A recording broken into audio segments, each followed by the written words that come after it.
So let's get to our big story, and we're going to be talking about the Newburgh School Board. Now, in case you haven't been watching us for the last few weeks, first of all, what did we do wrong? Why aren't you watching us? Second of all, let me catch you up just really quick. The school board wants to ban Black Lives Matter and pride flags from classrooms, and they recently expanded that to banning all political and controversial symbols from the classroom. Obviously, the controversy has spread beyond this tiny school district. I mean, take this high school soccer match as an example. The Newburgh soccer team was playing Southridge, a high school in Beaverton, and the Southridge team took a knee in solidarity with Newburgh and the protest to this ban. We've been hearing some pretty strong opinions on this for weeks now, and that's why we keep talking about it. And some members of the school board say all of this nonstop discussion and debate and protest is exactly why the ban should be in place. And I agree with a lot of the people of why these flags need to be removed, and because it is so divisive, and it's obviously clear how it is affecting our community and our schools and our students.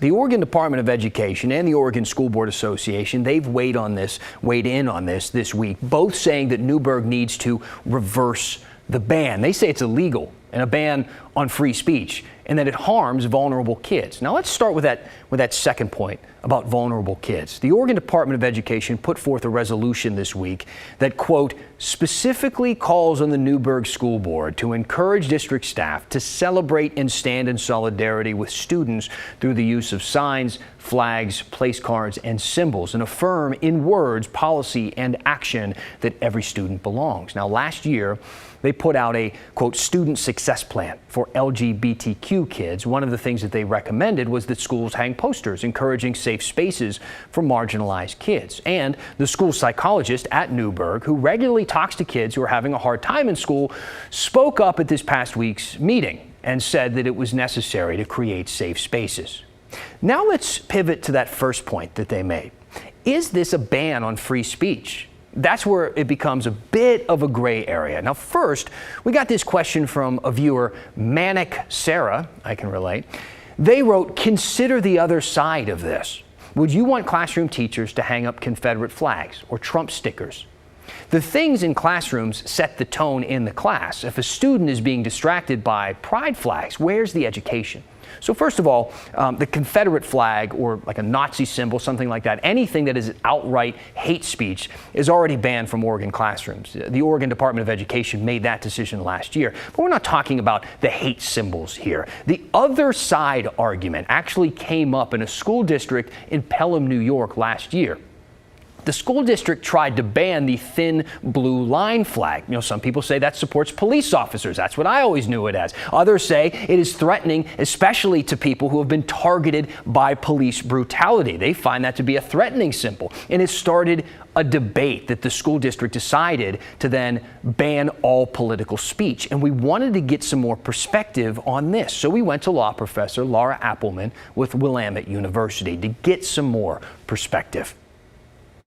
I think your argument is that it's not political speech, it's supporting students. And I know that the Oregon Educational Association and the Oregon School Board has promulgated, I think, more vague opinions saying we want to support all students. And that includes the students for whom, say, the Rainbow Pride flag, the LGBTQIA students, they're saying it's not a political symbol. It's just saying we support these students. They are safe here. Similarly with the BLM flags. And we've seen this all over the country. You're not saying, I as a teacher am speaking on the part of my employer that I want to dismantle capitalism, but it's that I support students who have been concerned with a lot of, say, police homicide and a lot of the movements that have been going on here.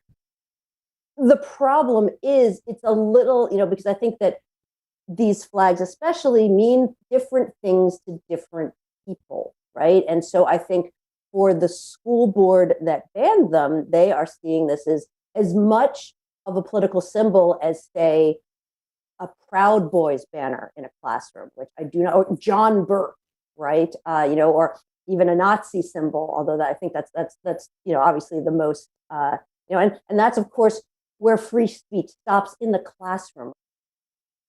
So the pressure is growing against the Newburgh School District. The Newburgh Teachers Union and the ACLU, they have both threatened to sue over this ban. The superintendent said that he won't enforce it at all because he's being advised that it would be illegal to do so. And now the Oregon Department of Education has come out against it. The minority members of the board have also tried to rescind it, but they've been outvoted at every turn. But they will be discussing it again later this month.